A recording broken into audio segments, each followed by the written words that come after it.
मित्रों नमस्कार, कैसे हो।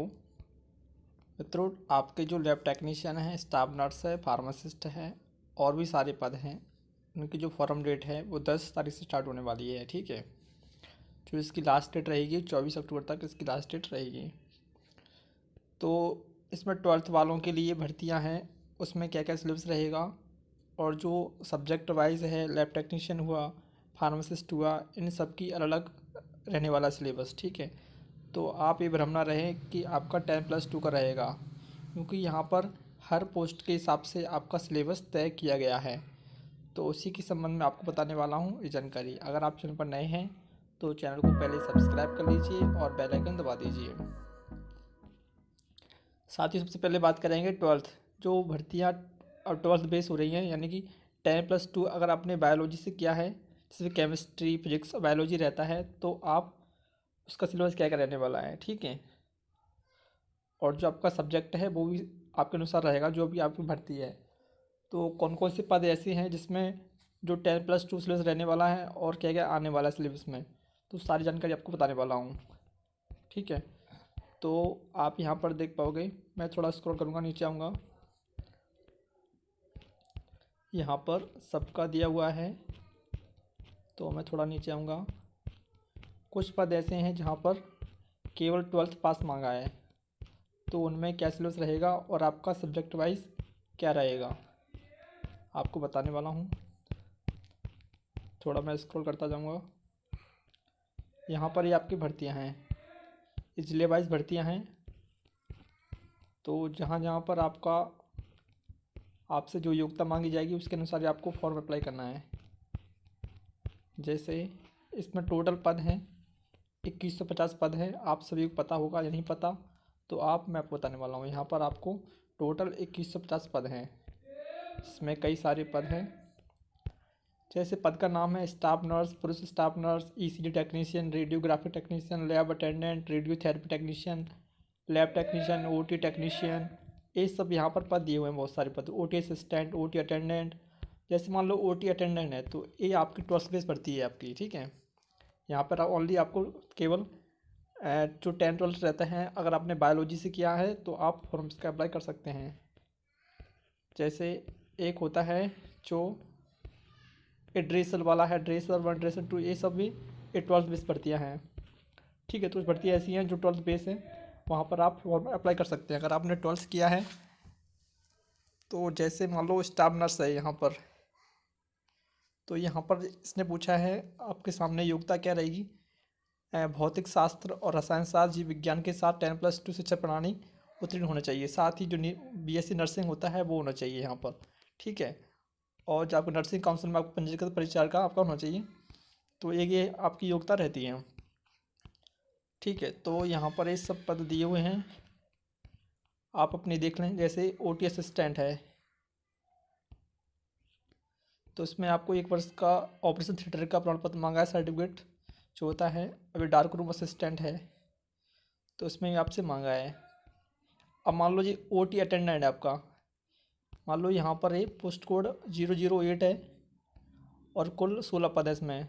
तो इसमें जो आपकी योग्यता है, इसमें बायोलॉजी, केमिस्ट्री, फिजिक्स में 10+2 से पढ़ने से बारी परीक्षा उत्तीर्ण होना चाहिए आपके।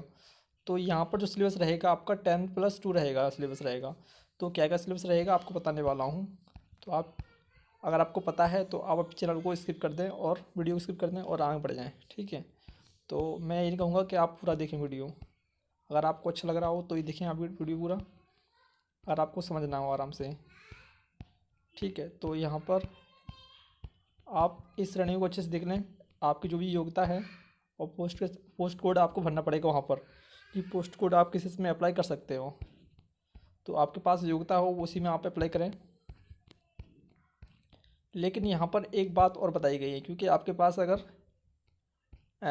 आपने 10+2 और सब्जेक्ट्स किया है तो आप अप्लाई नहीं कर सकते, क्योंकि पता नहीं वो आपका फॉर्म रिजेक्ट कर दें, कुछ कर दें। लेकिन आपके पास 10+2 में फिजिक्स, केमिस्ट्री, बायोलॉजी होना चाहिए, ये बहुत ज़रूरी है। क्योंकि कुछ छात्रों के कमेंट आ रहे थे कि सर आप जैसे मैंने मैथ से किया हुआ है और फार्मेसी कर लिया है तो वहाँ पर थोड़ी प्रॉब्लम हो सकती है आपको। तो मैं यहाँ पर थोड़ा स्क्रॉल करता जाऊँगा, यहाँ पर ये पद आपके दिए गए हैं। तो मैं आपको बताने वाला हूँ। थोड़ा नीचे आऊँगा। आपको थोड़ा तसल्ली बनाए रखनी होगी आराम से। नोटिफिकेशन को आप अच्छे से डाउनलोड करें, उसको पढ़ें एक बार। कोई समस्या नहीं आपको समस्या आती है, जैसे आपका डार्क रूम असिस्टेंट है, इसमें 3 पद हैं मान लो यहाँ पर। तो इसमें आपको मांगा है बायोलॉजी, केमिस्ट्री, फिजिक्स में 10+2 प्रणाली में पूर्व विषय सहित 12वीं परीक्षा उत्तीर्ण होना चाहिए, यानी आपको बायोलॉजी से पास होना चाहिए, बायोलॉजी, फिजिक्स, केमिस्ट्री से। तो यहाँ पर कुछ पद हैं जो 10+2 रहेंगे। टेक्निकल असिस्टेंट, इसमें आपको डिप्लोमा ज़रूरत होती है नहीं। असिस्टेंट में इसमें ओनली आपको 12th ही मांगा है। असिस्टेंट की भर्तियाँ हैं सब। तो टेक्नीशियन मांगा आपसे, जो सर्टिफिकेट कोर्स होता है वो आपका होना चाहिए। ठीक है, तो मैं यहाँ पर थोड़ा स्क्रॉल करूँगा। उसके बाद में आपको आराम से देखना है और समझना है। मैं ये नहीं कहूँगा कि आप पूरा देखें वीडियो। अगर आपको समझना है क्या क्या सिलेबस रहने वाला है 12th बेस और आपका जो सब्जेक्ट है, क्योंकि अगर आपने ज़रा सी भी गलती की तो आप नौकरी से हाथ धो बैठोगे, समझ नहीं पाओगे।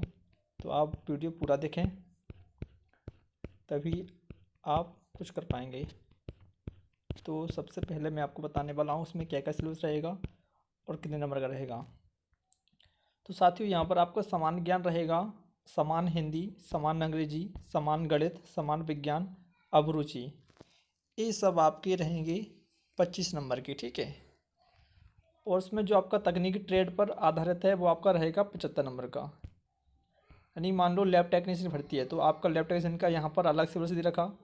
जो 10+2 भर्ती है वो भर्ती का सिलेबस अलग दे रखा। यहाँ पर हर सब्जेक्ट का, हर आपकी योग्यता के अनुसार आपका सिलेबस दे रखा है आपका। ठीक है, तो ये रहेगा आपका, जो आपका 10+2 भर्ती हो रही है उसमें कुछ पद हैं, उसमें ये सिलेबस रहेगा आपका 10, यानी कि आपका फेस रहेगा जो मतलब 12th लेवल तक रहेगी आपको। ठीक है, मतलब जो आपका सिलेबस है वही सिलेबस रहेगा, आपने जो पढ़ा है 11th में 12th में, तो वही आपका सिलेबस यहाँ पर रहने वाला है। जैसे unit and dimension, dimension analysis, SI unit, motion and 2 dimension, ये सब यहाँ पर सिलेबस आपका है 12th का ही है। तो आप इसको अच्छे से इसको पढ़ लेना सिलेबस को आराम से। ठीक है, केमिस्ट्री में आपका यही रहेगा। ठीक है, स्ट्रक्चर ऑफ एटम्स। ठीक है, तो ये सब आपका सिलेबस रहेगा जो आप 12th बेस फॉर्म अप्लाई करते हैं। ठीक है, यहाँ पर केमिस्ट्री दे रखी, ऑर्गेनिक केमिस्ट्री, ये सब आपका सिलेबस रहेगा। ठीक है, तो मैं इसकी PDF आपको डिस्क्रिप्शन में डाल दूँगा, जहाँ से आप इस नोटिफिकेशन को डाउनलोड कर सकते हैं, या PV की वेबसाइट से डाउनलोड कर सकते हैं इसको। ठीक है, इसमें कोई बड़ी बात नहीं है। थोड़ा आप सिलेबस को एनालाइज करना और उससे पढ़ना, क्योंकि मैंने जो एनालाइज किया है वो 11th और 12th का ही है। तो आप इसको अच्छे से पढ़ना। वीडियो थोड़ा लंबा हो गया है, उसके लिए माफ़ी चाहता हूँ, लेकिन अब आपको पूरी जानकारी बताना मेरा फ़र्ज़ है। तो यहाँ पर जो फिजियोथेरेपिस्ट हैं उनका सिलेबस यहाँ पर अलग रहेगा आपका। ठीक है, तो ये नहीं है कि सबका सिलेबस एक ही है, हर योग्यता के अनुसार आपका सिलेबस रहने वाला है आपका। ठीक है, तो यहाँ पर आप देख पाओगे रेडिएशन फिजिक्स, और जो ANM भर्ती है, जो ANM कार्यकर्ता होती है, उनका सिलेबस यहाँ पर अलग दे रखा। तो आपके पास आपने जो भी डिग्री की है या डिप्लोमा किया है उसके अनुसार ये आप फॉर्म अप्लाई करें, और उसके अनुसार ये आपका जो 75 नंबर का टेक्निकल रहेगा वो सब यही है आपका। ठीक है, जैसे मान लो फार्मासिस्ट है यहाँ पर, तो इसमें आपका सिलेबस रहेगा अलग अलग सिलेबस आपका। आपको ये नहीं कि आपको 10+2 पढ़ना है, कि आपका सिलेबस यहाँ पर दे रखा बिल्कुल जो 75 नंबर का, यानी 75 नंबर का आपका रहेगा। तो पूरा वीडियो देखते जाएँ, समझते जाएँ।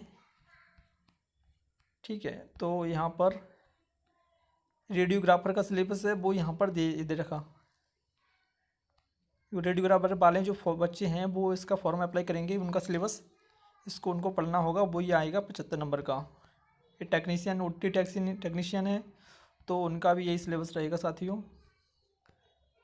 और नर्सिंग सिस्टर हेतु पाठ्यक्रम, जो पुरुष स्टाफ और महिला स्टाफ नर्स होती हैं उनके लिए सिलेबस यहाँ से स्टार्ट होता है 75 नंबर का, और 25 नंबर का जो नॉर्मल था सबके लिए वही रहेगा।